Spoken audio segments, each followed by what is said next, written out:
ခုဒါကတော့ကျွန်တော်ကလောနိုင်စင်ကနေ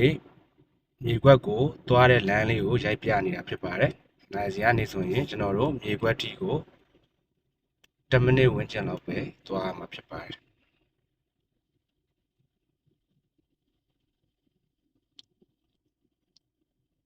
ဒါကတော့တက္ကသိုလ်လမ်းမကြီးဖြစ်ပါတယ်။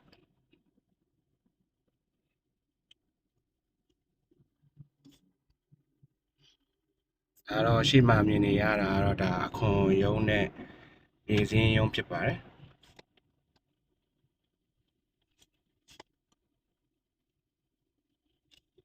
ဒါတော့လမ်းဆောင်ရောက်ပြီလမ်းဆောင်ဆိုရင်ဒီဘက်က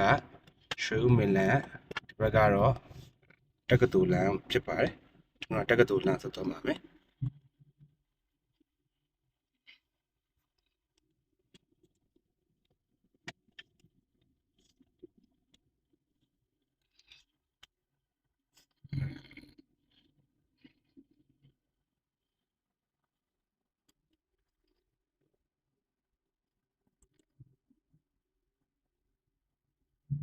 ရှေ့မှာမြင်နေရတာတော့ Guitar Cafe ပါ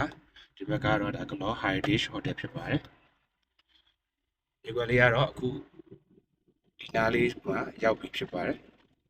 အားလုံးပဲမင်္ဂလာပါကျွန်တော်ဒီတစ်ခေါက်မှာထပ်မံမိတ်ဆက်ပေးမယ်မြေကွက်လေးကတော့ကလောမျိုးနိုင်စင်အနီးမှာတည်ရှိတဲ့မြေကွက်လေးတစ်ကွက်နဲ့ကျွန်တော်မိတ်ဆက်ပေးမှာဖြစ်ပါတယ်ခင်ဗျဒီမြေကွက်လေးကိုဘယ်လိုလာလို့ရမလဲဆိုရင်ကလောမျိုးမစီကနေကားဖြင့်10မိနစ်ဝန်းကျင်နဲ့ဒီမြေကွက်လေးကိုရောက်ရှိမှာဖြစ်ပါတယ်ရက်ကွက်3အရှိဘိုကုန်းတက္ကသိုလ်လမ်းမကြီးမေးတင်မှာဖြစ်ပါမယ်ခင်ဗျ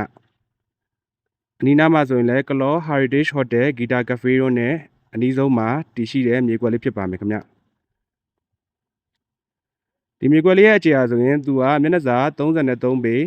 အရှိနောက်ပေ80အကျယ်မှာတည်ရှိပါမယ်ခင်ဗျမြေပိုလည်းပါရှိပါမယ်မြေပိုပါမယ်ဆိုရင်တော့33ပေပေ90ဝန်းကျင်လောက်တည်ရှိပါမယ်ခင်ဗျဂရမ်မြေမျိုးစားလေးပါဟုတ်ကဲ့ပတ်ဝန်းကျင်ကောင်းနေရာကောင်းမှာနေခြင်းနဲ့မိတ်ဆွေအတွက်အရန်အဆင်ပြေလို့ကျွန်တော်မိတ်ဆက်ပေးခြင်းဖြစ်တယ်ခင်ဗျဒီမြေကွက်လေးကိုစိတ်ဝင်စားလို့ဆက်သွယ်ခြင်းနဲ့ဆိုရင်တော့ကျွန်တော်ရဲ့ဖုန်းနံပါတ်ကိုတိုက်ဆက်သွယ်မေးမြန်းနိုင်ပါတယ်ခင်ဗျအားလုံးကိုကျေးဇူးတင်ပါတယ်